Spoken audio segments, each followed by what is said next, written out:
How and when does steel melt? Steel melts at temperatures of 2750 degrees Fahrenheit and above, attained only in a blast furnace or when a powerful incendiary such as thermite is used. Steel or any substance that is burned will never become hotter than the temperature of the fire or heat applied to it.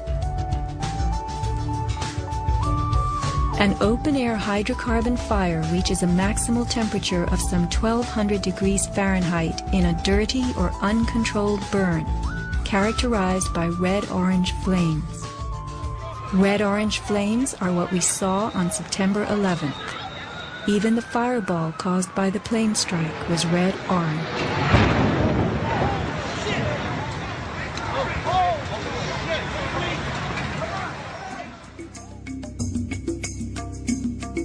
A controlled burn falls between a dirty burn like a fireplace and a controlled environment, the blast furnace.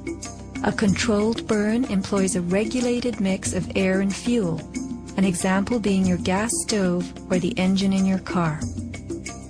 You can fire up your gas stove all day long, making soup, roasting a duck, or simmering a stew. Made of steel, your stove will not melt, and nor will your pots and pans. This is a kerosene heater designed for use in any ordinary house. The heater runs on jet-grade kerosene contained in this tank. Made of steel, the heater can operate all night and all day. The kerosene fumes ignite and burn inside it, never causing even the smallest part of this heater to weaken or melt. Yet we were led to believe that these tremendous buildings, framed in steel and surfaced in aluminum, totally collapsed from small scattered fires and 90 minutes of smoke. Take note of these hurtling beams, thrown laterally outward as the tower comes to earth. Would fire have the strength to eject such huge hunks of metal? Thermite. An incendiary used by the military, thermite is a compound of iron oxide and aluminum, which when ignited sustains an extreme heat reaction, creating molten iron. In just 2 seconds, thermite can reach temperatures over 4,500 degrees Fahrenheit, quite enough to liquefy steel. This is thermite melting the engine of a car. We know that open-air fires cannot burn hot enough to melt steel, but metal had melted at the base of the towers. The second product of a thermite reaction is aluminum oxide, visible as white smoke. Was thermite used in conjunction with explosives on September 11th? Watch this very bright substance pouring from the 81st floor of the South Tower.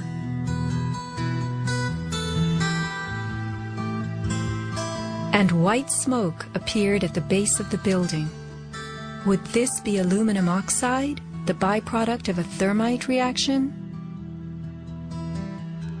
Appendix C of the FEMA report describes sulfur residues on the World Trade Center steel. The New York Times called this the deepest mystery of all.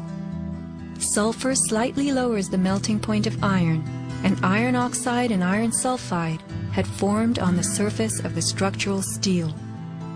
Sulfur used with thermite is called thermate, producing even faster results.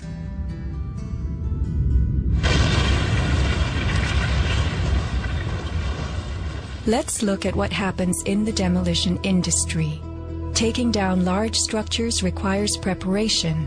Powerful explosives and heavy equipment are used in advance to weaken the foundation and bottom sections of a building before additional explosives and gravity bring the rest of it down. The words of a senior blaster. We blow the basement, all the columns in the basement. Then we crack it up at the top to get it started. We go every other floor, all the way down. Every explosive has a timer on it, that's why it's controlled. When the columns go, each floor goes down and impacts the one below and keeps going. Here's what demolition experts use in steel-framed buildings: the linear shaped charge. It's a chevron-shaped or V-shaped charge that you can focus at a specific target, and it's lethal. It generates around 3 million pounds per square inch pressure at a speed, depending on the explosive inside the shaped charge, in excess of 27,000 feet per second. Besides the unfathomably powerful shaped charge, blasters have a lot of tricks. There are over 1,000 different types of explosive. Different because they detonate at varying speeds. With the use of delays, we can control pretty much where the debris lands. We can control vibration. We can control noise levels. Timing and delays are the key to just about everything in our business.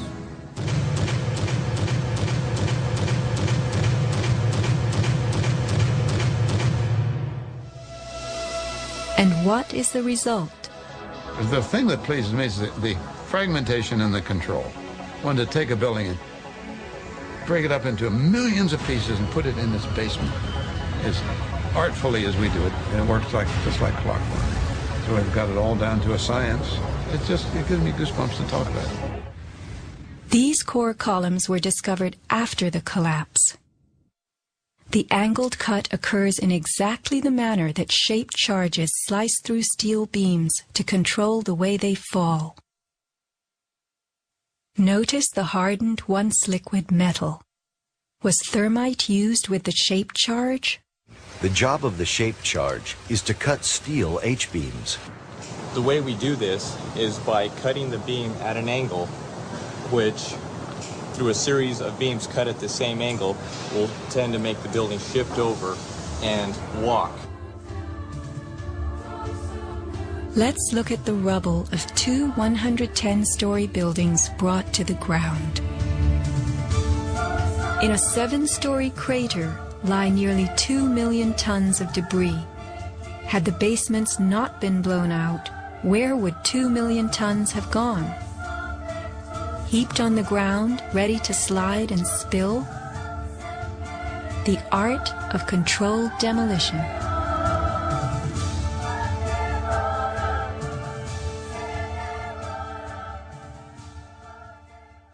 The steel in dragon-like lengths and contortions spoke for itself, bent, deformed, without cracks.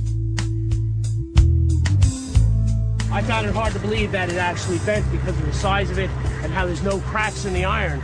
It bent without almost a single crack in it. It takes thousands of degrees to bend steel like this. Typically you'd have buckling and tearing on the tension side, but there's no buckling at all. There's no buckling at all.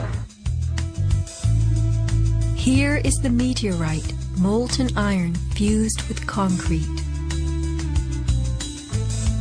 And architects, engineers, people who work with steel, welders have just never seen the level of destruction and the level of deformation of this material in our lives. It is true that heat expands steel. In a fire, steel members may swell and bend slightly. But this, how could these huge tangles have been created? The steel below the towers had melted at many thousands of degrees. Since metal conducts heat, were these twisted remains formed by high temperatures wicking their way through a gridwork of steel?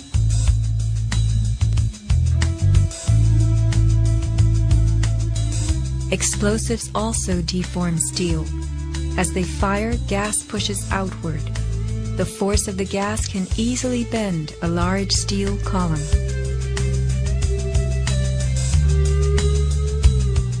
Two kinds of debris, huge shattered columns that could break a truck, combined with matter that was near pulverized. You have two 110-story office buildings. You don't find a desk. You don't find a chair. You don't find a telephone, a computer. The biggest piece of a telephone I found was half of the keypad, and it was about this big.